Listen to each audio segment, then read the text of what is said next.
ہمارے مقرر خصوصی حضرت علامہ عارف اقبال مصباحی دامت ظلہ العالی بھی رونق افروز ہو چکے ہیں۔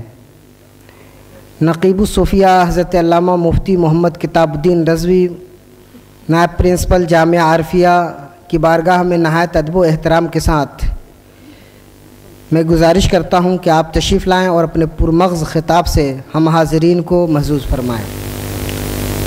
السلام علیکم ورحمۃ اللہ وبرکاتہ۔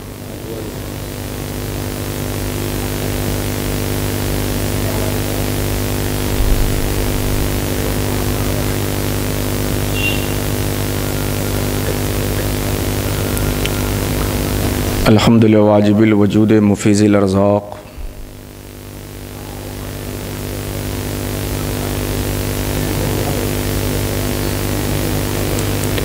والصلاة والسلام على افضل البشر على الاطلاق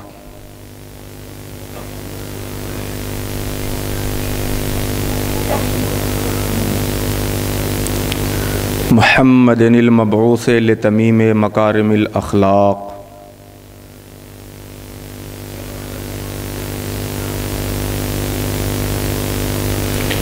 وعلى آلہ مصابیح الدجى واصحابہ مفاتیح الجؤى اما بعد۔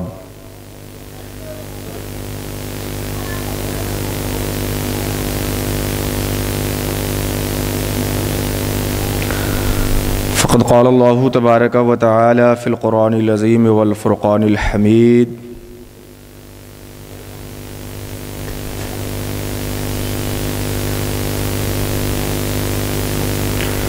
اعوذ باللہ من الشیطان الرجیم بسم اللہ الرحمن الرحیم۔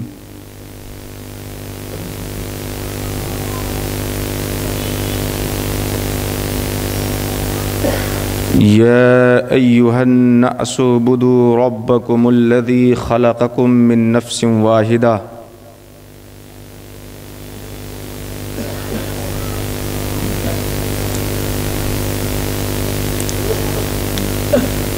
وفی مقام آخر محمد الرسول اللہ۔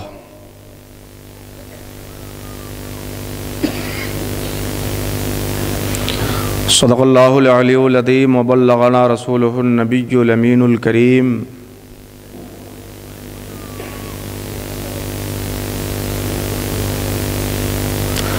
ونحن بصمیم قلوبنا على ما قال ربنا وبلغ رسول ربنا لمن الشاہدین والشاکرین۔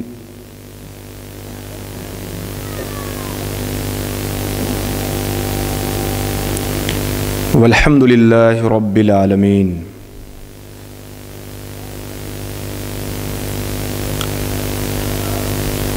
بہت بہت مبارکباد ہو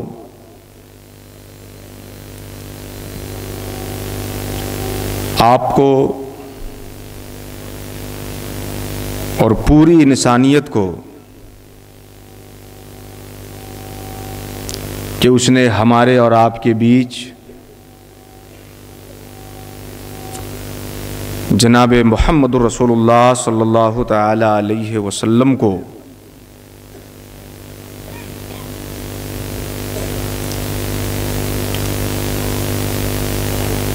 رحمت للعالمین بنا کر کے مبعوث فرمایا۔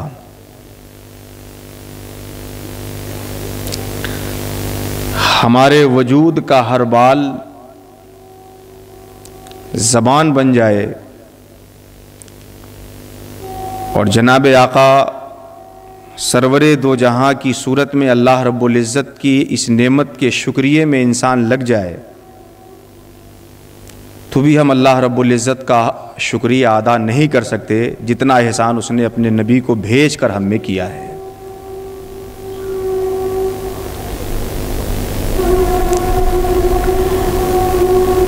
اس نبی رحمت کی آمد پہ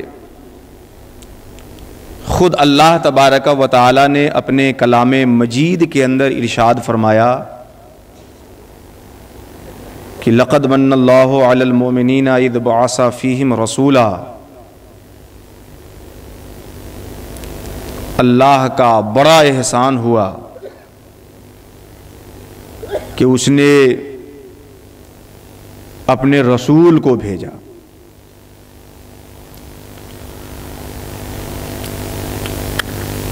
آنے والے اسی نبی محتشم رسول معظم کی بارگاہ میں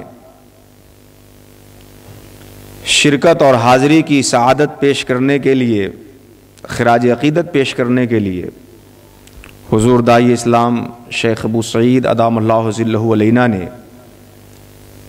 بڑا حسین موقع عنایت فرمایا۔ ہم سبھی لوگوں کو ایک جگہ ہو کر پیارے آقا علیہ تحیت و ثنا کی سیرت، سنت، طریقے، دستور، ان کی روش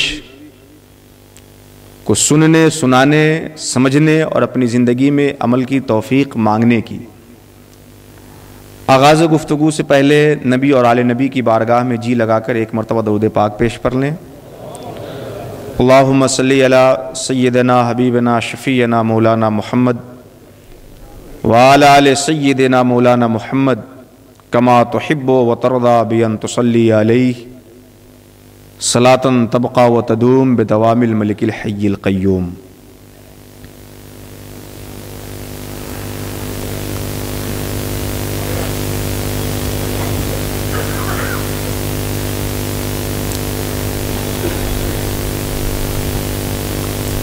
اس بات پہ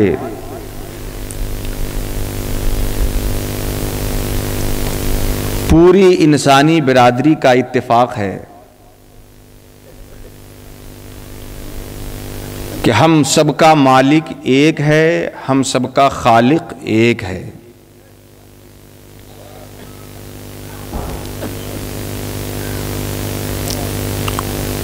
اور یہ مقولہ بھی بڑا مشہور ہے کہ انسان جس کی کھاتا ہے اسی کی گاتا ہے۔ تو ہم سب کا خالق بھی ایک ہے، ہم سب کا مالک بھی ایک ہے، تو ہم سب کو گیت بھی ایک ہی ذات کی گانی چاہیے۔ اور قرآن مقدس نے پوری انسانیت کو ایک نقطے پہ لا کر سمیٹ دیا، پوری انسانی برادری کو ایک مقام پہ لا کر کے جمع کر دیا۔ اللہ رب العزت نے پوری انسانی برادری کو مخاطب کرتے ہوئے فرمایا، یا ایھا الناس، اے انسان۔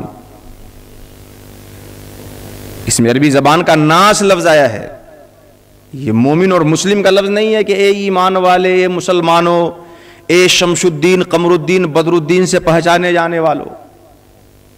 اللہ نے فرمایا، یا ایھا الناس، اے انسان، اے بنی آدم، اعبدوا ربکم، اپنے اس رب کی گیت گاؤ، اپنے اس رب کی عبادت کرو، اپنے اس رب کی یاد میں تڑپو، اپنے اس رب کی مرضی کے لیے اپنی منمانی چھوڑو، جس رب نے تم سبوں کو ایک جان سے پیدا فرمایا ہے۔ یا ایھا الناس اعبدوا ربکم الذی خلقکم من نفس واحدہ، اس ایک رب کی عبادت کرو جس نے تم سب کو ایک جان سے پیدا فرمایا۔ قرآن نے ہمیں ذہن دیا، ہمیں شعور دیا، ہمیں فکر دیا کہ ہم پوری انسانی برادری ایک جان سے عدم سے وجود میں آنے والے ہیں۔ حضرت آدم علیہ السلام کی نسل کے توسط سے ہم اس روئے زمین پہ پھیلنے والے ہیں، اور پوری انسانی برادری کو اللہ رب العزت نے اپنی عبادت کا حکم فرمایا، اعبدوا ربکم کہہ کر کے۔ وہ رب کہ جب تم ماں کے پیٹ میں تھے تو بھی تمہاری ضرورتوں کی چیزیں عطا کر رہا تھا۔ وہ رب کہ جب تم اپنے آباء و اجداد کے صلب میں تھے تب بھی تمہاری حاجتوں کی چیزیں تمہیں عطا فرما رہا تھا۔ وہ رب کہ جب تم عالم ارواح میں تھے تب بھی تمہیں اپنے انعامات و اکرامات سے تمہیں مشرف کر رہا تھا۔ وہ رب کہ اس جسم سے روح کے نکل جانے کے بعد بھی تم پہ اپنے انعامات کا سلسلہ منقطع فرمانے والا نہیں ہے۔ یا ایھا الناس اعبدوا ربکم الذی خلقکم من نفس واحدہ، اس ایک رب کی عبادت کرو، پوجا کرو جس نے تم سبوں کو ایک جان سے پیدا فرمایا ہے۔ اب پوری انسانی برادری کا ہم پہ کیا حق بنتا ہے، ایک مختصر سے جملے میں آپ اس کو سمجھ لیں کہ ایک ماں باپ سے پیدا ہونے والے آپس میں دو بھائیوں کا ایک دوسرے کے ساتھ جو برتاؤ ہونا چاہیے، وہی برتاؤ پوری انسانی برادری کا آپس میں ایک دوسرے سے ہونا چاہیے۔ اور پوری انسانی برادری کو سرکار دو عالم کی بعثت فرمانے کے بعد پوری انسانی برادری کے لیے، پوری انسانیت کے لیے کہ تم ایک رب کی عبادت کرو، محمد الرسول اللہ کی رسالت کی زنجیر میں جکڑ کر، تم ایک رب کی پوجا کرو، محمد الرسول اللہ کی تعلیمات میں سنور کر، ایک رب کی عبادت کرو، محمد الرسول اللہ کی سیرت کو اپنی زندگی کا آئینہ بنا کر۔ محمد الرسول اللہ کی بعثت مبارکہ کہ اس حسین موقع پہ آپ سبھی لوگوں کو حضور داعی اسلام نے مدعو فرمایا، اور آپ سبھی لوگوں کا نہایت شکریہ کہ آپ ہمارے دعوت نامے پہ تشریف لائیں۔ اللہ تبارک و تعالیٰ کی بارگاہ میں دعا ہے کہ الہ العالمین اس کا بہترین بدلہ آپ کو عطا فرمائے۔ محمد رسول اللہ صلی اللہ تعالی علیہ وسلم کے حوالے سے خصوصی خطاب کے لیے ہمارے بیچ خطیب صوفیہ حضرت علامہ عارف اقبال مصباحی صاحب تشریف رکھتے ہیں، انشاءاللہ الرحمن آپ سے خصوصی خطاب فرمائیں گے۔ میں سرکار دو عالم صلی اللہ تعالی علیہ وسلم کی سیرت مقدسہ کے چند بنیادی گوشوں کی طرف آپ کی توجہ مائل کر دوں تاکہ ان کے لیے مجموعی طور پر سرکار دو عالم کی سیرت طیبہ کے حوالے سے گفتگو کی راہ آسان اور ہموار ہو سکے۔ سرکار دو عالم صلی اللہ تعالی علیہ وسلم ہیں، آپ کی بعثت مبارکہ، آپ کی تشریف آوری، اس روئے زمین کو آپ کی قدم بوسی کا شرف عیسوی تاریخ کے مطابق تقریباً غالباً 570 عیسوی کے مطابق ہوتی ہے۔ سرکار دو عالم صلی اللہ تعالی علیہ وسلم کی جب بعثت اس روئے زمین پہ ہوئی، اس وقت روئے زمین کی حالت کیا تھی، اور خاص طور سے سرزمین مکہ اور مکہ میں خصوصیت کے ساتھ آپ کی جو جائے پیدائش ہے کعبہ مکرمہ، وہاں کی کیا حالت تھی۔ تاریخ میں آپ پڑھیں گے، ہسٹری کا جائزہ لیں تو آپ کو پتہ چلے گا کہ انسانی شکل و صورت میں ہونے کے باوجود انسانی خصلتوں سے الگ ہو چکا تھا۔ انسان اپنے اعتقاداتی نظریات کی بنیاد پر، اپنے معاشرتی طرز عمل کی بنیاد پر، اپنی فکری اور اپنی مختلف اسلوب کی بنیاد پر انسان ہونے کے باوجود انسانی صفتوں سے بہت دور جا چکا تھا۔ اس کی خاص وجہ یہ تھی کہ حضرت عیسیٰ علیہ السلام کے اس روئے زمین سے اٹھا لیے جانے کے بعد قریب 500-550 سال کا عرصہ یوں گزرتا ہے کہ یہ روئے زمین انبیاء کی مقدس جماعت سے خالی رہتی ہے، جبکہ حضرت عیسیٰ علیہ السلام تک اور حضرت عیسیٰ علیہ السلام سے پہلے تک ایک وقت میں اس روئے زمین پہ متعدد انبیاء کرام ہوتے تھے۔ اللہ رب العزت کے احکام کو بندوں تک پہنچانے اور بندوں میں لاگو کرنے والے مختلف شخصیتیں ہوا کرتی تھی۔ اس کی خاص وجہ یہ تھی کہ سرکار دو عالم سے پہلے پیغمبر جناب محمد رسول اللہ سے پہلے جو نبی آئے وہ کسی خاص قبیلے، کسی خاص قوم، کسی خاص خطے ارض سے تعلق رکھنے والے لوگوں کے بیچ تشریف لائے۔ جناب آقا محمد رسول اللہ کو اللہ تبارک و تعالیٰ نے پوری انسانی برادری کے لیے رسول بنا کر کے بھیجا، پوری انسانیت کے لیے رسول بنا کر کے بھیجا۔ اسی لیے آپ سے پہلے روئے زمین پر بیک وقت متعدد انبیاء موجود ہوتے۔ حضرت ابراہیم اسی زمانے میں حضرت اسماعیل کا بھی وہی زمانہ ہوتا ہے اخیر میں چل کر، حضرت موسیٰ حضرت ہارون کا زمانہ، اور پھر حضرت موسیٰ علیہ السلام کی ملاقات حضرت شعیب سے ہوتی ہے. تو یہ سب ایک وقت میں روئے زمین پر رہنے والے انبیاء کرام ہیں. تو حضرت عیسیٰ تک معاملہ یہ تھا کہ بیک وقت متعدد انبیاء اس روئے زمین پر تھے، اور حضرت عیسیٰ علیہ السلام اٹھائے جاتے ہیں. اس کے بعد سرکار دو عالم کی بعثت تک روئے زمین سے انبیاء کی مقدس جماعت خالی تھی، انبیاء کی مقدس جماعت سے روئے زمین خالی تھی.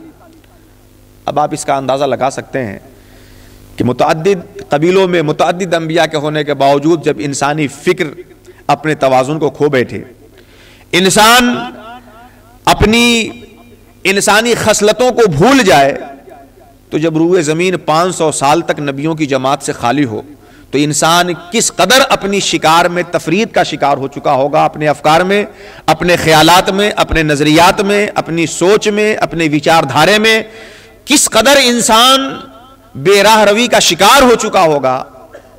آپ اس زمانے کی تاریخ کو پڑھ کر کے جس زمانے میں انبیاء تھے اس زمانے کا اندازہ لگا سکتے ہیں جس زمانے میں انبیاء روئے زمین پہ نہیں تھے. چنانچہ تاریخ بتاتی ہے کہ لوگ آپس میں تھوڑی سی غلطی ہو جاتی تو اس کے انتقام کے جذبے میں نسلاً بعد نسلن کئی قتل کر ڈالتے، تب بھی ان کا جوش انتقام کم ہونے کا نام نہیں لیتا. بڑوں کا حق، چھوٹوں پہ شفقت،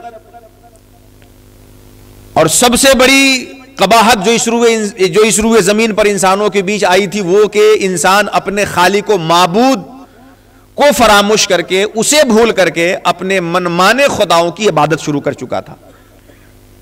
ہر انسان اپنی اپنی مرضی کے مطابق اپنا معبود بناتا، اپنا خدا بناتا، اپنا مالک بناتا اور اس کی عبادت شروع کر چکا تھا. خود کعبہ مکرمہ کے اندر تقریباً 360 بت الگ الگ قبیلوں کو اپنے اپنے من پسند خداؤں کی صورت میں نصب کیے جا چکے تھے. پیارے آقا علیہ تحیت و ثنا تشریف لاتے ہیں، آپ کی بعثت مبارکہ ہوئی. سرکار دو عالم صلی اللہ تعالی علیہ وسلم کی سیرت طیبہ کو ہم بنیادی طور پر متعدد حصوں میں تقسیم کر سکتے ہیں. آپ کی 63 سالہ مقدس ترین زندگی، جس میں 40 سال کی آپ کی زندگی قبل اعلان نبوت کی ہے. مکہ میں آپ لوگوں کے بیچ نبی ہونے کا اعلان کیے بغیر زندگی گزارتے ہیں. 40 سال تک آپ مکہ میں زندگی گزارتے ہیں جس میں آپ نے لوگوں سے نبی ہونے کا اعلان اور اظہار نہیں فرمایا. ایک عام شہری کی حیثیت سے، ایک عام مکے میں رہنے والوں میں سے ایک فرد ہونے کی حیثیت سے 40 سال تک پیارے نبی پروفٹ جناب محمد رسول اللہ صلی اللہ تعالی علیہ وسلم زندگی گزارتے ہیں. 40 سال کے بعد آپ نبی ہونے کا اعلان فرماتے ہیں. اللہ نے آپ کو حکم فرمایا، آپ اپنے نبی ہونے کا اظہار کرتے ہیں، لوگوں سے بتاتے ہیں اور ایک خدا کی عبادت کی طرف لوگوں کو بلاتے ہیں. پھر اس کے بعد سے لے کر کے مکہ میں جو آپ ایام گزارتے ہیں، جو زندگی بسر کرتے ہیں اعلان نبوت کے بعد سے لے کر کے ہجرت تک کے مکی زندگی. پھر آپ ہجرت کرنے کے بعد مدینہ شریف چلے جاتے ہیں. مدینہ شریف جانے کے بعد آپ کی وہاں کی زندگی. پھر مدینہ شریف کی زندگی کو بھی ہم 2 حصوں میں بانٹ سکتے ہیں کہ قبل فتح مکہ آپ کی مدنی زندگی اور بعد فتح مکہ آپ کی مدنی زندگی. تو سرکار دو عالم کی سیرت طیبہ کو ہم بنیادی طور پر یوں تقسیم کر سکتے ہیں کہ قبل اعلان نبوت آپ کی مکی زندگی، بعد اعلان نبوت آپ کی مکی زندگی، بعد ہجرت قبل فتح مکہ آپ کی مدنی زندگی، اور بعد فتح مکہ آپ کی مدنی زندگی. تو مکی زندگی کو بھی ہم 2 حصوں میں ڈیوائیڈ کر سکتے ہیں اور مدنی زندگی کو بھی ہم 2 حصوں میں تقسیم کر سکتے ہیں. مکی زندگی اعلان نبوت سے پہلے کی، مکی زندگی اعلان نبوت کے بعد کی. مدنی زندگی فتح مکہ سے پہلے کی اور مدنی زندگی فتح مکہ کے بعد کی. تو آپ کی جو سیرت ہے 63 سالہ زندگی کی، ہم اس کو بنیادی طور پر ان 4 حصوں میں تقسیم کرتے ہیں. ان 4 حصوں میں تقسیم کرنے کے بعد نبی ہونے کے اعلان سے پہلے 40 سالہ مکی زندگی آپ کی کیسی تھی؟ نبی ہونے کا اعلان کر دینے کے بعد جو مکی زندگی آپ کی تھی وہ کیسی تھی؟ مدینہ شریف ہجرت کر کے جانے کے بعد قبل فتح مکہ آپ کی زندگی کیسی تھی؟ اور مکہ شریف کے فتح ہونے کے بعد کی آپ کی زندگی کیسی تھی؟ ان زندگی کے اس سیرت مبارکہ کے ان چاروں پہلوؤں کی طرف آپ کی توجہ اور اس کے میسج کی طرف آپ کی توجہ مائل کرنے سے پہلے ایک بنیادی بات، ایک عام بات اور بہت ہی ضروری بات بالخصوص آپ کی سماعتوں کے حوالے اور بالعموم پوری انسانیت کے حوالے کرنا چاہتا ہوں کہ نبی کریم علیہ الصلاۃ والتسلیم کی جو سیرت طیبہ ہے، پیغمبر جناب محمد رسول اللہ صلی اللہ تعالی علیہ وسلم کی جو جیونی ہے، آپ کی زندگی کا جو دستور اور طریقہ ہے، ایسا نہیں کہ صرف مسلمانوں کے لیے زندگی گزارنے کا دستور ہو، ایسا نہیں کہ صرف علماء اور فضلاء کے لیے آپ کی زندگی گزارنے کا طریقہ ہو، ایسا نہیں کہ صرف پیر صاحبان اور سجادگان جبہ و دستار اور سجادگان درگاہ کے لیے آپ کی زندگی دستور ہو، ایسا نہیں کہ صرف روحانی زندگی گزارنے والوں کے لیے پیارے آقا کی سیرت مشعل راہ ہو۔ جناب آقا محمد رسول اللہ کی جو زندگی ہے، جو دنیا میں باشعور شہری بن کر کے جینا چاہتا ہے اس کے لیے بھی آئیڈیل ہے، جو قبر میں اچھی زندگی پانا چاہتا ہے اس کے لیے بھی آئیڈیل ہے، اور جو مرنے کے بعد زندہ ہو کر اپنے خالق و مالک کے پاس پاپ اور پن کا تصور رکھتا ہے اور سورگ و نرک، جنت و جہنم کی، جنت میں جانے اور جہنم سے بچنے کی تمنا رکھتا ہے، جناب آقا محمد رسول اللہ کی سیرت انسانی وجود کے ہر طبقے کے لیے مشعل راہ ہے، ہر انسان کے لیے مشعل حیات ہے، کیونکہ سرکار دو عالم صلی اللہ تعالی علیہ وسلم جہاں ہمیں مسجد میں نماز پڑھ کر کے نماز پڑھنے اور خالق کی بارگاہ میں سجدہ کرنے کا سلیقہ دیتے ہیں، جہاں حسنین کریمین کو اپنے کاندھوں پہ سوار کر کے دادا اور نانا بن کر کے بچوں پہ شفقت کرنے کا سلیقہ سکھاتے ہیں، ازواج مطہرات کا حق ادا فرما کر کے ایک کامیاب شوہر بننے کا شعور دیتے ہیں، جہاں بندوں کا تعلق اپنے خالق سے قائم کر کے ایک روحانی زندگی کی معراج عطا کرتے ہیں، وہیں مدینہ شریف میں ایک مملکت قائم کر کے جو دنیا میں حکومت کا خواب دیکھ رہا ہو اسے حاکم بننے کا صحیح تصور عطا فرماتے ہیں۔ نبی کریم علیہ الصلوۃ والتسلیم کی جو زندگی ہے وہ ہماری زندگی کے سارے شعبوں کے لیے مشعل راہ ہے، اسی لیے اللہ تبارک و تعالیٰ نے اپنے بندوں کو، انسانوں کو عمومی طور پر مخاطب کرتے ہوئے فرمایا کہ لقد کان لکم فی رسول اللہ اسوۃ حسنہ، اے نوع بنی آدم، اے انسان، میں نے اپنا رسول تمہارے بیچ بھیج دیا، ان سے بہتر کسی کی ذات تمہارے لیے آئیڈیل نہیں ہو سکتی، کسی کی ذات تمہارے لیے رہنما نہیں ہو سکتی، تم ان کی ذات کو اپنی زندگی میں لاگو کر لو، آئیڈیل بنا لو، نمونہ بنا لو، تم زندگی کے ہر موڑ پہ میری مرضی کو پانے والے ہو جاؤ گے اور کامیاب و کامران ہو جاؤ گے۔ اس سلسلے میں سرکار دو عالم صلی اللہ تعالی علیہ وسلم کی سیرت کا ایک مختصر سا اجمالی خاکہ آپ اپنے ذہن میں رکھیں۔ 40 سال کی جو مکی زندگی پیارے آقا کی تھی، جس میں آپ نے اپنے نبوت کا اعلان نہیں فرمایا، لوگوں سے اپنا نبی ہونے کا اقرار اور اظہار نہیں فرمایا، وہ زندگی آپ کی کیسی تھی؟ اس سلسلے میں تو 40 سالہ تاریخ اگر آپ کے سامنے سنائی جائے تو میرے خیال سے 1-2 نشست نہیں، 1-2 مہینے بھی ناکافی ہوں گے، لیکن نبی ہونے کے اعلان سے پہلے پروفٹ جناب محمد رسول اللہ کی زندگی کیسی تھی، آپ کی باتوں کو محفوظ رکھنے میں اسلامی دستور اور رسوم کے مطابق، دستور اور قاعدے کے مطابق جو سب سے مضبوط ترین کتاب ہے بخاری شریف ہے۔ بخاری شریف کی روایت ہے جس میں آپ کی بیوی حضرت خدیجہ رضی اللہ تعالی عنہ نبی ہونے کے اعلان سے پہلے پیارے آقا کی زندگی کیسی تھی اس کی گواہی دیتی ہیں، اور آپ لوگ اس بات کو اچھی طرح جانتے ہیں کہ شوہر کے حق میں عورت کسی حقیقت کو تسلیم کر لے، شوہر کے حق میں عورت کسی حقیقت کی گواہی دے دے، بیوی کسی حقیقت کی گواہی دے دے، اور وہ بھی اپنی سہیلیوں کے بیچ نہیں، ورنہ سہیلی کے بیچ بھی تو ہر عورت اپنے شوہر کی خوب تعریف کر لے جاتی ہے۔ خلوت کے زمانے میں جب شوہر اور بیوی ہی ہو اور عورت اپنے شوہر کے اندر کسی صفت کے پائے جانے کی گواہی دے رہی ہو تو پھر آپ سمجھ لیں کہ کائنات کی سب سے بڑی حقیقت ہے جس کا انکار یا تو حسد میں جلنے والا کر سکتا ہے یا جان بوجھ کر کے حقیقت کو نہ ماننے والا کر سکتا ہے.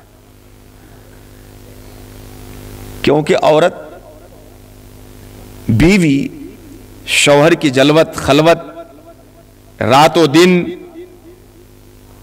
اور جب سے ان دونوں کے بیچ رشتے قائم ہوتے ہیں تب سے اجتماعی انفرادی ہر طرح کی زندگی کے راز کو جاننے والی ہوتی ہے.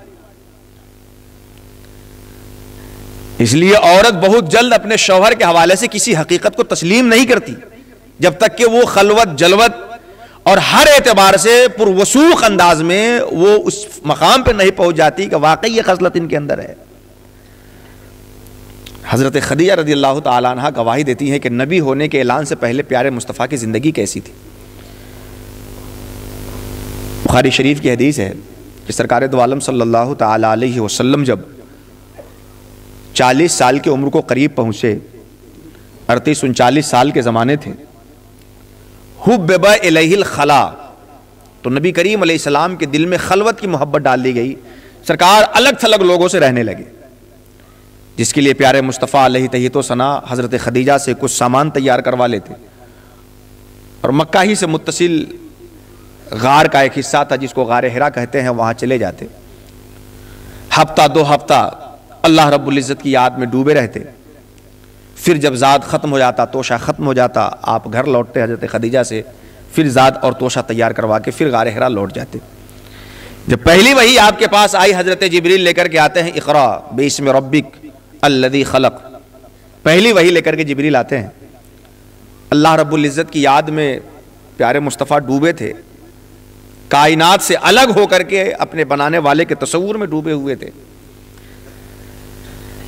جبریل آتے ہیں اپنے سینے سے دباتے ہیں مصطفیٰ جان رحمت کو اور جس کی یاد میں ڈوبے تھے جس معراج ذکر پہ فائز تھے نیچے لا کر کے اس کے پیغام کو سنانا چاہتے ہیں. کہتے ہیں اقرا. مصطفیٰ فرماتے ہیں کہ میں تو ابھی اپنے خالق کی یاد میں لگا ہوں یہ میرے پڑھنے کا وقت نہیں یہ تو اس کو یاد کرنے کا وقت ہے.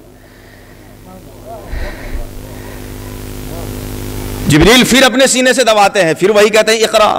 مصطفیٰ کہتے ہیں مانا بقاری میں پڑھنے والا نہیں ہوں کیونکہ ابھی تو میں اپنے رب کی یاد میں تو دنیا دیکھ کر 40 سال کی 38 سال کی 35 سال کی زندگی تجارت کر کے شام دیکھ کر کے دنیا دیکھ کر کے تھک چکا ہوں بیٹھ چکا ہوں. اب تو مجھے کسی میں دل نہیں لگتا رب کی یاد میں لگا ہوں میں پڑھنے والا کہاں ہوں.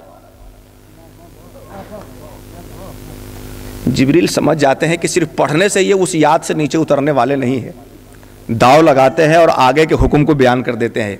اقرا باسم ربک الذی خلق. اسی کے نام سے پڑھیے جس کی یاد میں ڈوبے ہوئے ہیں جس نے آپ کو بنایا ہے. جب اس نام کا ذکر کر دیا حضرت جبریل نے تو سرکار پڑھتے ہیں کیونکہ اب تو اس کے نام سے پڑھنا ہے. ہم تو اس کے لیے ہے وہ جو کرے اپنے نام سے. سرکار پہ پہلی وحی کا نزول ہوا. سرکار اب ظاہر سی بات ہے ایک انسانی فطرت ہے کہ اگر آپ کی زندگی میں یا ہماری زندگی میں کوئی اچانک ایسی حالت پیش آ جائے جو کبھی نہیں پیش آئی ہو تو انسان اپنے معمول پہ نہیں رہ جاتا. وہ شش و پنج میں مبتلا ہو جاتا ہے. حسرت و یاس کی کیفیت اس کے اوپر طاری ہوتی ہے. وہ تھوڑی سی انسانی طور پر گھبراہٹ میں مبتلا ہوتا ہے. پیارے آقا علیہ تحیت و ثنا اپنے گھر جاتے ہیں اور حضرت خدیجہ رضی اللہ تعالیٰ عنہ سے اس واقعے کو شیئر کرتے ہیں. اے خدیجہ ایک بات بتاؤں پہلے تو تم مجھے چادر اڑا دو تاکہ کچھ دیر میں پرسکون انداز میں اپنی اس کیفیت سے آگے نکل سکوں. زملونی خدیجہ مجھے چادر اڑاؤ. حضرت خدیجہ سرکار دو عالم کو چادر اڑا دیتی. اس کیفیت کے کچھ ختم ہونے کے بعد حضرت خدیجہ سے سرکار واقعہ بیان کرتے ہیں. اے خدیجہ آج بڑا عجیب و غریب معاملہ میرے ساتھ ہوا ہے. یہ میں اس زمانے کا واقعہ بیان کر رہا ہوں جس زمانے میں پروفٹ جناب محمد رسول اللہ نے اپنے نبی ہونے کا اعلان لوگوں میں نہیں کیا اور مکہ میں ایک عام شہری کی حیثیت سے زندگی گزار رہے تھے. اے خدیجہ آج بڑا عجیب و غریب معاملہ میرے ساتھ پیش آیا ہے. حضرت خدیجہ پوچھتی ہیں کیسا عجیب و غریب معاملہ بتائیں تو. سرکار فرماتے ہیں کہ میں مکہ میں تھا غار حرا میں تھا. یاد میں لگا تھا اس رب کی جس نے مجھے پیدا کیا ہے کہ اچانک کوئی آنے والا آیا اور بڑی قوت کے ساتھ اس نے مجھے اپنے سینے سے چمٹایا اور اس طرح کی باتیں اس نے کہی. اس کے بعد آقا فرماتے ہیں کہ لقد خشیت علی نفسی, لگتا ہے کہ میرے ساتھ کچھ معمول سے ہٹ کر کوئی معاملہ پیش آئے گا کیا. لقد خشیت علی نفسی, کہ میری جو معمول کی زندگی گزر رہی ہے 40 سال کی, کیا کوئی ہماری زندگی میں انقلاب آنے والا ہے کیا ہماری زندگی میں کوئی نیا موڑ آنے والا ہے. لقد خشیت علی نفسی, مجھے اپنے اوپر اندیشہ ہو رہا ہے کہ شاید میری زندگی میں کوئی نیا رخ آنے والا ہے, کوئی نئی بات پیش ہوگی. حضرت خدیجہ کا جو یہاں مقام اور مرتبہ تھا, یہ پوری انسانی برادری کی جو آدھی حصے داری ہے صنف نسواں, اور خاص طور سے عورتوں کے لیے بڑا حسین میسج ہے کہ اس نوٹ بندی کے مسئلے میں جب شوہر دن بھر بینک کی لائن میں تھک کر کے گھر جاتا ہے تو عورتیں اس کی مجبوری کو سمجھنے کے بجائے یہی کہتی ہے کہ تم تو اپنا پیسہ چھپا رہے ہو نوٹ بندی کا بہانہ بنا کر کے. حضرت خدیجہ رضی اللہ تعالی عنہ کو جب سرکار دو عالم صلی اللہ تعالی علیہ وسلم اپنی زندگی کی پیش آنے والی اس نئی حقیقت سے آگاہ کرتے ہیں تو حضرت خدیجہ تسلی کے وہ الفاظ آپ کو سناتی ہیں جو ہر انسانی برادری کی بیویوں کو اختیار کرنے کی ضرورت ہے کہ وہ اپنے شوہروں کے ساتھ اس معاملے کو انجام دے. حضرت خدیجہ کہتی ہیں واللہ لا یخزیک اللہ ابدا, پیارے سرتاج اللہ کبھی بھی آپ کو رسوا نہیں کرے گا, کیونکہ آپ کے اندر یہ 5 خصلتیں موجود ہیں, اور جن کے اندر یہ 5 خصلتیں موجود ہوتی ہیں خالق و مالک انہیں عزت کی زندگی دیتا ہے, رسوا کبھی نہیں فرماتا ہے. حضرت خدیجہ کہتی ہیں واللہ لا یخزیک اللہ ابدا, اللہ کبھی بھی آپ کو رسوا نہیں کرے گا, آپ گھبرائیں نہیں. کیا ہے آپ کے اندر خصلت؟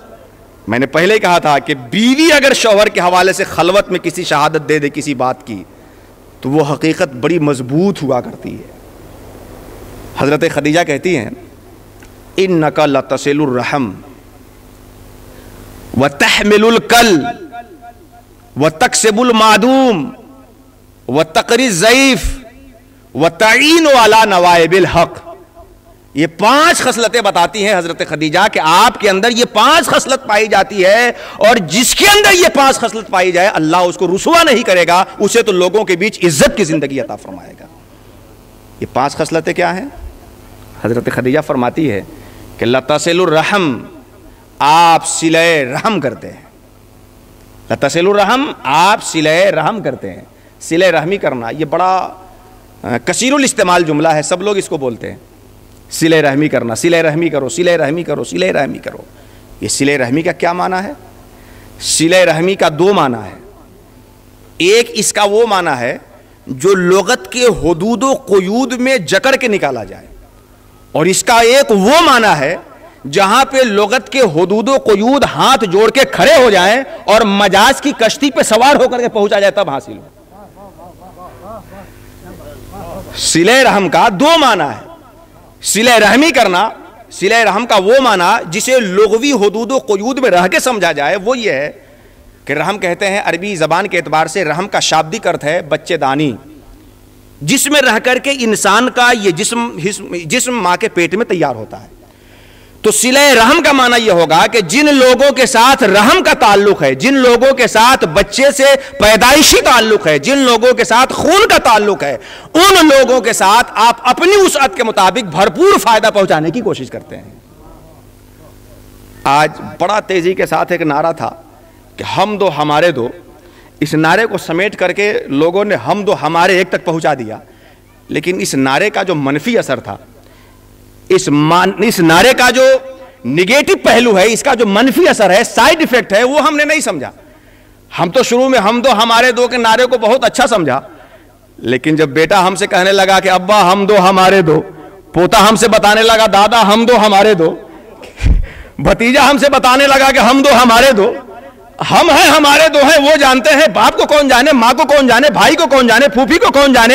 پیارے مصطفیٰ کی سیرت نبی ہونے کے اعلان ہونے سے پہلے ایک عام زندگی کی حالت میں ہم دو ہمارے نہیں تھی, کائنات میں جن لوگوں کے لیے جو حصہ ہو سکتا تھا خیر پہنچایا کرتے تھے.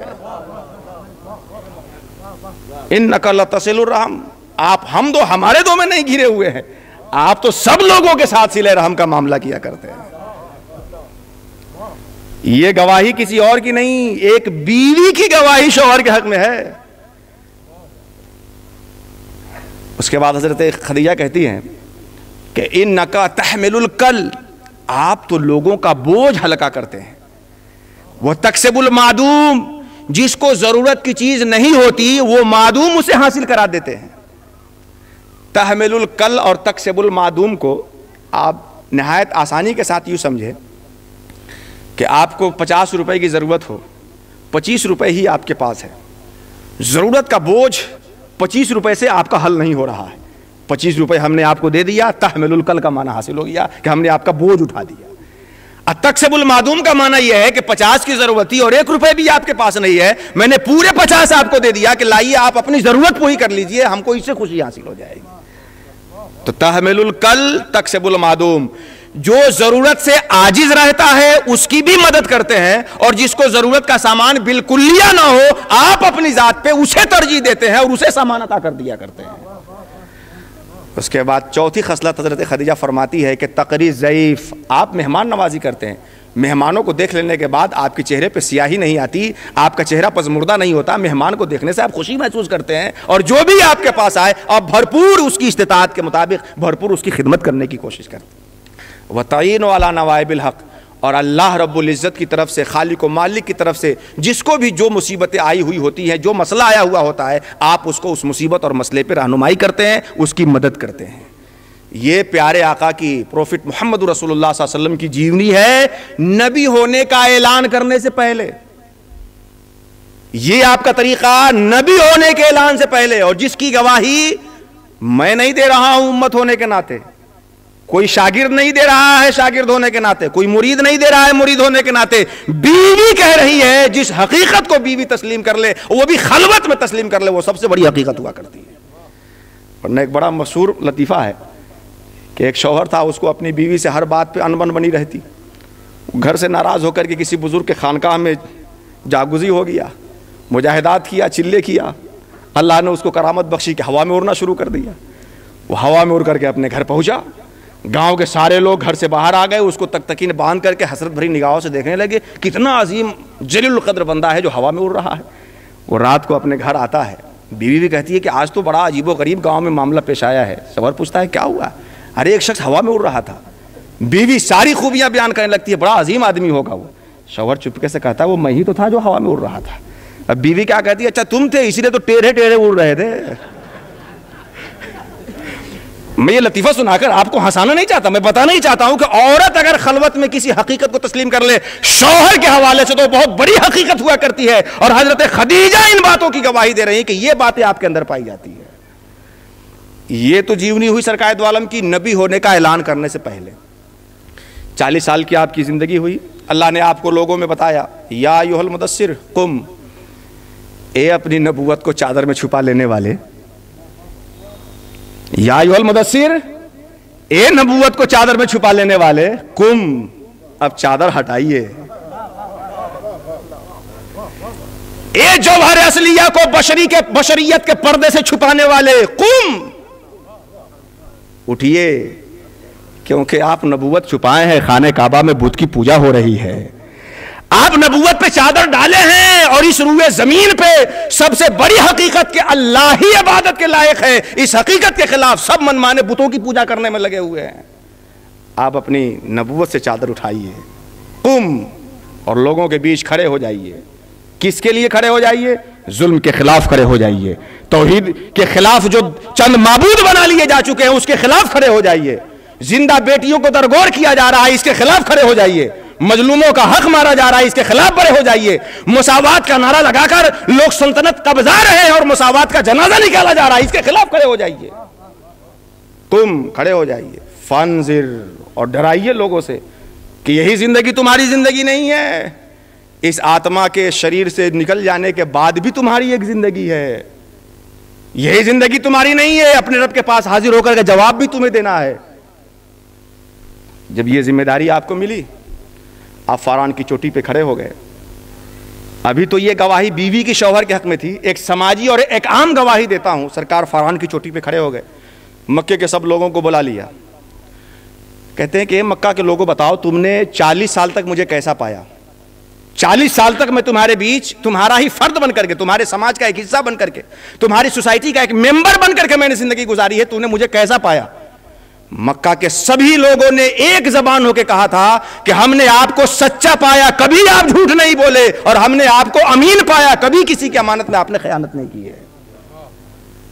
مصطفیٰ کہتے ہیں کہ جب مجھے اتنا یقین رکھتے ہو, مجھ پہ اس قدر صادق اور امین مانتے ہو مجھے, تو کہوں کہ پہاڑ کے پیچھے ایک لشکر ہے جو تم پہ حملہ کرنا چاہتی ہے, مان لو گے؟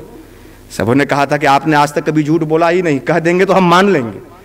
اب پیارے مصطفیٰ کہتے ہیں اور اپنی نبوت سے چادر اٹھا کر کے لوگوں کے سامنے ظاہر کر دیتے ہیں کہ سنو, میں اللہ تبارک و تعالیٰ کا نبی ہوں, اس نے مجھے اپنا پروفٹ اور اپنا قاصد اور اپنا میسنجر بنا کر کے بھیجا ہے, اور یہ میسج مجھے دیا ہے کہ کائنات میں کوئی بھی عبادت کے لائق نہیں ہے, عبادت کے لائق صرف وہ ذات ہے جو اس کائنات کو بنانے والی ہے. اب اعلان نبوت کے بعد کیا ہوا معاملہ آپ کے ساتھ؟ قبل اعلان نبوت تو آپ سمجھ گئے, وہ ذات جو غریبوں کی مدد کرے, وہ ذات جو بوجھ لوگوں کا اٹھائے, وہ ذات جو مہمان نوازی کرے, وہ ذات جو اپنے اور غیر کی تمیز کیے بغیر لوگوں کے لیے دن رات کام کرے, وہ ذات جسے پوری سوسائٹی صادق و امین مان لے, وہی ذات جب اپنے نبی ہونے کا اعلان کرتی ہے اور لوگوں کو ایک خدا کی دعوت دیتی ہے, تو نبی کریم کے اعلان نبوت کے بعد, پروفٹ محمد رسول اللہ کو نبی ہونے کا اعلان کرنے کے بعد کتنی مشقتوں کا سامنا کرنا پڑا, کتنی اذیتوں کا سامنا کرنا پڑا, کتنی مشقتوں کا, اس تاریخ اس تفصیل میں نہیں جائے. صرف ایک پوائنٹ سے آپ سمجھ لیں کہ جوان لوگ نبی کے اعلان ہونے کے بعد آپ کے ساتھ کیا برتاؤ کر رہے ہوں گے, بچے کا برتاؤ کیا ہوگا, قوت والوں کا برتاؤ کیا ہوگا, جبکہ ایک بوڑھیا اتنی ہمت کر چکی کہ ڈیلی اپنے گھر کا کوڑا آپ پہ ڈالنے لگی. آپ نبی ہونے کا اعلان کرتے ہیں, اس کے بعد دشمن ہو گئے لوگ آپ کے, اور کس نے کتنی اذیت آپ کو پہنچائی یہ تو تفصیلی موضوع ہے, یہ بعد میں سمجھیے گا. سماج اور معاشرے کا طاقتور طبقہ آپ کو کتنی مصیبت میں مبتلا کیا ہوگا, آپ کو کتنی پریشانی میں ڈالا ہوگا, یہ بعد میں احساس کیجئے گا. ایک بوڑھی عورت جو چلنے میں لاٹھی کا محتاج, دیکھنے میں چشمے کا محتاج, اس کے اندر اتنی ہمت کے گھر بہار کر کے صاف کر کے پورا کچرا اکٹھا کرے, اور مصطفیٰ جب سامنے سے گزرے تو پورے کچرے کو نبی کے دیہ پہ ڈال دیا کرے. اس قدر مکے کا معاشرہ اور وہاں کا سماج سرکار کے خلاف ہو گیا کہ ایک بوڑھی عورت بھی سب سماج میں ڈھل کر کے اپنی اتنی ہمت پا گئی کہ ڈیلی سرکار کے جسم کے اوپر اپنا گھر کا کچرا ڈالنا شروع کر دی. اور پیارے مصطفیٰ کی رحمت و شفقت آپ ذرا دیکھیے, ایک روز وہ عورت معمول کے خلاف نظر نہیں آئی, سرکار اس کے گھر سے سامنے سے گزرتے ہیں اور وہ عورت کچرا نہیں ڈالی. مصطفیٰ پوچھتے ہیں کہ وہ آج چچی کہاں گئی, بوڑھی عورت ماں کہاں گئی جو کچرا ڈالتی تھی؟ کسی نے بچایا کہ آج تو وہ بیمار ہو گئی ہے. ہم جیسا آج اگر کرتا ٹوپی والا رہے, دین کے نام پہ پیٹ پوسنے والا, کہے گا دیکھو ہمارے خلاف کرنے کا ہی نتیجہ ہوا کرتا ہے. کیا بتایا لوگوں کے سامنے؟ ہمارے خلاف, ہم کو جانتے نہیں کس مقام پہ پہنچے ہوئے, ہمارے خلاف کرنے کا ہی نتیجہ ہوتا ہے. لیکن پروفٹ جناب محمد رسول اللہ صلی اللہ علیہ وسلم ہیں, انہیں بتایا جاتا ہے کہ وہ عورت ضعیفہ بیمار ہو گئی تو وہ اس کے گھر اس کی مزاج پوچھنے جا رہے ہیں, ماں کیسی ہو, کیا ہو گیا تمہیں؟ مستشرقین ایک اعتراض کرتے ہیں کہ مولانا مسلمانوں, وہ بوڑھی عورت اپنے گھر کا کچرا آپ کے نبی پہ ڈالتی تھی, تو آپ کے نبی کو کچرا ڈلوانے کا شوق تھا, تبھی تو ڈیلی اسی راستے سے آتے تھے. کرنا یہ چاہیے تھا کہ اس راستے سے جانے میں وہ عورت کچرا ڈال رہی ہے تو دوسرے راستے سے جایا کرتے, راستہ بدل دیتے. لیکن آپ کے نبی کو تو گویا شوق تھا کہ اس عورت سے اس راستے سے جائے اور وہ عورت کچرا ڈالے. آپ کے نبی کو راستہ چینج کر لینا چاہیے تھا. میں ایسے ذہن رکھنے والوں کو جواب دوں گا کہ پروفٹ جناب محمد رسول اللہ اس روئے زمین پہ اپنا راستہ بدلنے نہیں آئے تھے, بگڑی ہوئی انسانیت کا راستہ بدلنے آئے ہوئے تھے. وہ اپنی راہ چینج کرنے نہیں آئے تھے, نفسانیت کے گڈھے میں ڈوبی ہوئی انسانیت کی راہ چینج کر کے قرب خداوندی کے مقام پہ فائز کرنے کے لیے آئے ہوئے تھے. مصطفیٰ راستہ بدل دیتے تو راستہ کون دکھاتا؟ ایک بوڑھی عورت اتنی ہمت کرتی ہے. یہ اعلان نبوت کے بعد کی آپ کی زندگی ہوئی. اعلان نبوت کے بعد آپ کو اجازت ہوئی, ہجرت کر کے مدینہ گئے. مدینہ جانے کے بعد مشاق مدینہ کیا کیا, یہ بڑی تفصیلی واقعات ہے جو بھرپور میرے بعد آنے والے مقرر آپ سے بیان فرمائیں گے اور آپ دیگر مواقع پہ بیان کریں گے. میں تفصیل کے ساتھ ایک ذہن آپ کا ادھر لے جاتا ہوں. اعلان نبوت کے بعد اتنی مشقتوں کا سامنا کرنا پڑا کہ بوڑھی عورت بھی اپنے ساری ہمتوں کو مشقت دینے میں آپ پہ مبتلا ہو گئی. اللہ نے آپ کو حکم دیا, آپ مدینہ ہجرت کر کے گئے. مدینہ سے پھر مکہ پہ فتح کیے. فتح مکہ کا ایک درخشہ پہلو آپ کے سامنے رکھ دوں کہ سرکار دو عالم صلی اللہ تعالیٰ علیہ وسلم مکہ سے مدینہ کس سچویشن میں اور کس پوزیشن میں ہجرت کر کے جاتے ہیں کہ جو نبی کو نبی مان لیتا ان کا جینا دوبھر کر دیتے. پیارے مصطفیٰ خانہ کعبہ میں عبادت کر رہے تھے تو اللہ کی عبادت بھی مکہ والے نہیں کر دیتے, اونٹ کی جھلی لا کے نبی کے جسم پہ رکھ دیتے. سرکار کو اجازت ہوئی, آپ ہجرت کر کے جب مدینہ گئے اور فتح مکہ کے موقع پر لوٹتے ہیں, سرکار کے ساتھ ایک لشکر ہے اور مکہ کے کافر, مکہ کے بے دین جو نبی کو تکلیف پہنچانے والے تھے, وہ سمجھتے ہیں کہ آج تو ہماری خیریت نہیں ہے کیونکہ ہم نے انہیں اپنی پیدائشی زمین پہ نہیں رہنے دی, جبکہ انسان جس مٹی پہ پیدا ہوتا ہے, زمین کے جس خطے پہ پیدا ہوتا ہے, اس خطے سے محبت انسان کی فطرت میں شامل ہے. وہ مسلم ہو ہندو ہو, اس سے کوئی بحث نہیں ہے. انسان جس مٹی پہ پیدا ہوتا ہے, مدر لینڈ سے, مادر وطن سے فطری محبت انسان کو ہوتی ہے. سرکار دو عالم صلی اللہ علیہ وسلم کو ان کے مادر وطن سے, پیدائشی جگہ سے نکال دیا گیا, باہر کیے گئے. آپ ہجرت کر کے مدینہ چلے گئے. لوٹ کر کے آتے ہیں, ایک جم غفیر صحابہ کی آپ کے ساتھ ہے, سب خائب و خاسر ہے, ڈر رہے ہیں کہ آج ہمارے ساتھ کیا ہوگا کیا ہوگا. میں بتاؤں, آج غلبہ کرنے والے کا مزاج یہ ہے کہ جب کوئی حکومت اور کوئی طاقت کسی کے اوپر غالب آتی ہے تو مغلوب حکومت کے نام و نشان کو مٹا دیتی ہے. حکومت تو مٹتی ہے, اس کے نام و نشان مٹا دیے جاتے ہیں. امریکی حکومت جب عراق میں قابض ہوئی تو صدام کے حکومت کے خاتمے کے بعد صدام حسین کی جو مورتیاں اور مجسمے جہاں جہاں جگہ جگہ نصب کیے گئے تھے, ان مجسموں کو توڑ دیا گیا. اور یہ تو ایک فطرت مجاز میں شامل ہے اس زمانے کے حکمراں کے کہ اگر وہ غالب ہوئے تو مغلوب حکومت کی پچھلی حکومتوں کے نام و نشان اور فیصلے کو مٹانے کی کوشش کیا کرتے ہیں. پروفٹ جناب محمد رسول اللہ صلی اللہ علیہ وسلم ہے.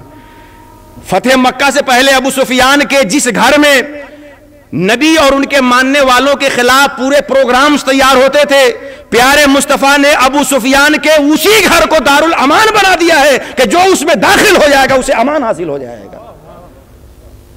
فتح مکہ کے بعد سرکار دو عالم صلی اللہ علیہ وسلم کی یہ پوزیشن اور یہ لوگوں کے ساتھ رحم و کرم کا معاملہ. اس کے بعد فتح مکہ کے بعد نبی کریم علیہ الصلوۃ والتسلیم کا لوگوں کے ساتھ, دیگر سلاطین کے ساتھ, دیگر قوموں کے ساتھ کس طرح کا معاملہ رہا. تو 63 سال کی پیارے مصطفیٰ کی یہ زندگی, میں نے شروع ہی گفتگو میں کہی تھی کہ صرف نمازی کو نماز کے لیے نہیں, حاجی کو حج کے لیے نہیں, روزہ رکھنے والے کو روزہ کے لیے نہیں, بلکہ اگر کوئی تخت و تاج کے خواب دیکھ رہا ہو بیداری میں بھی تو اس کے لیے حسین نمونہ ہے سرکار دو عالم کی سیرت کہ یہ دنیا بھی اس کے پاس آ جائے گی, حکومت بھی اس کے ہاتھ میں آ جائے گی اور اللہ کی مرضی بھی اس کے دامن میں چلی جائے گی. میں اب اپنی گفتگو کو ختم کرتا ہوں اور صرف ایک پوائنٹ پہ آپ کی بات, آپ کے ذہن کو لے جا کر کے سمیٹ دیتا ہوں. ہم میں جتنے لوگ بھی بیٹھے ہیں, جتنے بھی لوگ بیٹھے ہیں اور جتنے لوگ ہی نہیں جو نہیں بھی بیٹھے اس روئے زمین پہ ہے, چاہے جس حصے میں ہو, انسان کی پوری فکر اس بات کی ہوتی ہے کہ آنے والی زندگی میں جو مصیبت آنے والی ہے اس سے کیسے بچا جائے. ابھی تو آپ کا کام چل ہی رہا ہے, حال تو آپ حل ہی کر لیے, حال کو آپ نے, پریزنٹ کو آپ نے حل ہی کر لیا. مسئلہ رہتا ہے استقبال کا, فیوچر کا مسئلہ رہتا ہے. پوری انسانی برادری اس فکر میں لگی رہتی ہے کہ فیوچر میں اگر کوئی مصیبت آئے تو ہم اس کا حل کیسے کریں گے. ہمارے جیب میں 2000 روپے ہے ابھی, اور وہ بھی 2000 نوٹ نہیں ہے کہ کوئی نہ لے چائے والا, 2000 روپے سکے ہیں, کھلے ہیں, لیکن ہم نمبر لگائے ہیں بینک میں اس لیے کہ 2000 ختم ہو جائے تو کیا ہوگا. انسان کو فیوچر کی فکر رہتی ہے. آپ نے چھوٹے بچے کو دیکھا ہوگا, ابھی ان کو کوئی ذمہ داری نہیں, نہ آلو خریدنا ہے, نہ بھاٹا, نہ ٹماٹر خریدنا ہے, نہ بیگن, لیکن اسکول کا بستہ پیٹھ پہ لاد کر کے اس سردی کے موسم میں اسکول بھاگے جا رہے ہیں. کیوں؟ اس لیے کہ فیوچر میں ان کے اوپر جو ذمہ داری آئے گی اس کو سنبھالنے کے لیے, سالو کرنے کے لیے آج ہی اپنے اندر صلاحیت پیدا کرنے میں لگے ہوئے ہیں. ہمارے نوجوان ضعیف بوڑھے جو جوانی میں جمع نہیں کیے تھے, ان کی حالت دیکھ کر کے جوانی ہی میں جمع کر رہا ہے تاکہ بڑھاپا ٹھیک سے گزر جائے. ہندو, مسلم, سکھ, عیسائی, جو بھی جس دھرم سے جڑے ہوا ہو, ہر انسانی برادری فیوچر کی فکر میں لگی ہوئی ہے. میں آپ سے پوچھتا ہوں کہ کیا آپ کا فیوچر بڑھاپے پہ سماپت ہو جاتا ہے؟ میں پوری انسانی برادری سے کوشچن کرتا ہوں کہ کیا آپ کا مستقبل بڑھاپے پہ ختم ہو جاتا ہے؟ جسم سے روح نکل گئی، آپ کا فیوچر ختم ہو گیا؟ آپ کو فیوچر کی فکر ہے؟ ہمیں بھی فیوچر کی فکر ہے۔ میں فیوچر کی فکر رکھنے والے سے پوچھتا ہوں کہ آپ کا فیوچر کہاں تک ہے؟ آپ نے جوانی میں کما کر کے بینک بیلنس کر لیا بڑھاپے کے لیے، بڑھاپے میں بیٹھے ہوئے بینک سے پیسہ آ رہا ہے، کھا رہے ہیں، جسم سے روح نکل گئی، آتما شریر سے بھاگ گئی، کیا اس کے بعد کوئی فیوچر نہیں ہے آپ کا؟ اگر آپ یہ سمجھتے ہو کہ زمین میں دفن ہو جانے سے ہمارا فیوچر ختم ہو گیا تو آپ خطا پہ ہیں۔ اگر کوئی یہ سمجھتا ہے کہ آگ میں جلا دیے گئے ہمارا مستقبل ختم ہو گیا، ہمارا بھوش ختم ہو گیا، تو یہ سر بھرپور خطا پہ ہے، کیونکہ آگ میں جل جانے سے، مٹی میں دفن ہو جانے سے انسان کا فیوچر ختم نہیں ہوتا۔ آپ کا فیوچر زمین میں جانے کے بعد کیسے ختم ہوگا؟ جبکہ گیہوں کا ایک دانہ، آپ اس بات کو اچھی طرح جانتے ہیں کہ کائنات میں سب سے اشرف مانو ہے، انسان ہے۔ گیہوں کا ایک دانہ وہ زمین میں ڈالا جاتا ہے، اس کا فیوچر ختم نہیں ہوتا۔ کسان زمین کی دھرتی کو چاک کرتا ہے، ہل سے گیہوں کا دانہ رکھتا ہے، زمین ہموار کرتا ہے، ایک دانہ رکھ کر کے آیا، 15 دن بعد جا کے دیکھ رہا ہے کہ وہاں ایک پودا نمودار ہے، مہینے دن کے بعد دیکھ رہا ہے کہ اس میں بالی لٹک گئی ہوئی۔ یہ گیہوں کا دانہ زمین میں جائے تو اس کا فیوچر ختم نہ ہو، اور آپ تو وہ مٹی ہے جو کائنات کی ساری مٹیوں سے بہتر ہے، کیونکہ دنیا کی دھرتی وہ ہے جو آم اگاتی ہے، دامن اگاتی ہے، کیلا اگاتی ہے، باجرہ اگاتی ہے، دھان اگاتی ہے، گیہوں اگاتی ہے۔ انسان کے وجود کی دھرتی وہ دھرتی ہے جو آم جامن نہیں اگاتی ہے، منوش اگاتی ہے، ریشی منی اگاتی ہے، اولیاء نکالتی ہے، انبیاء کو جنم دیا کرتی ہے۔ آپ مٹی میں جائیں گے تو آپ کا بھوش کیسے ختم ہو جائے گا؟ جب گیہوں کے دانے کا بھوش ختم نہیں ہوتا مٹی میں گاڑ دینے سے، تو آپ کا بھوش کیسے ختم ہوگا؟ آگ میں جلنے سے آپ نے دیکھا ہوگا، یہ بھٹا ہو کر کے آ رہے ہیں نا، جہاں پہ اینٹیں بنتی ہیں، اسی مٹی کو لیا، پانی سے اس کو ملایا، گوندھا، اپنے فرمے میں رکھ کر کے اینٹ تیار کیا۔ ابھی تک پانی آسمان سے گرے تو وہ اپنے وجود کو ختم کر دے گی مٹی، لیکن اگر اسی اینٹ کے نقشے کو آگ میں پکا دیا جائے تو اب رات دن پانی گرتے نہ رہے، وہ مٹی ختم نہیں ہو رہی ہے۔ پتا کیا چلا کہ یہ مٹی، یہ زمین والی مٹی آگ میں جل جانے سے اور اس کا بھوش بڑھ جاتا ہے، تو یہ مٹی جو زمین کی مٹی سے بہتر ہے، یہ آگ میں جل جائے تو اس کا بھوش کیسے ختم ہوگا؟ اے بھوش کی فکر کرنے والے، اے فیوچر کی فکر کرنے والے، اگر آپ چاہتے ہو کہ جوانی میں بھی، بڑھاپے میں بھی، اور جسم سے آتما کے نکل جانے کے بعد بھی آنے والے بھی فیوچر آپ کی صحیح رہے، تو کوئی اور صورت نہیں ہے، صرف محمد رسول اللہ کو اپنی زندگی میں لاگو کر لینے کی ہے۔ محمد رسول اللہ وہ ہیں جو اس بھوش میں بھی کام آئیں گے اور اس بھوش میں بھی کام آنے والے ہیں۔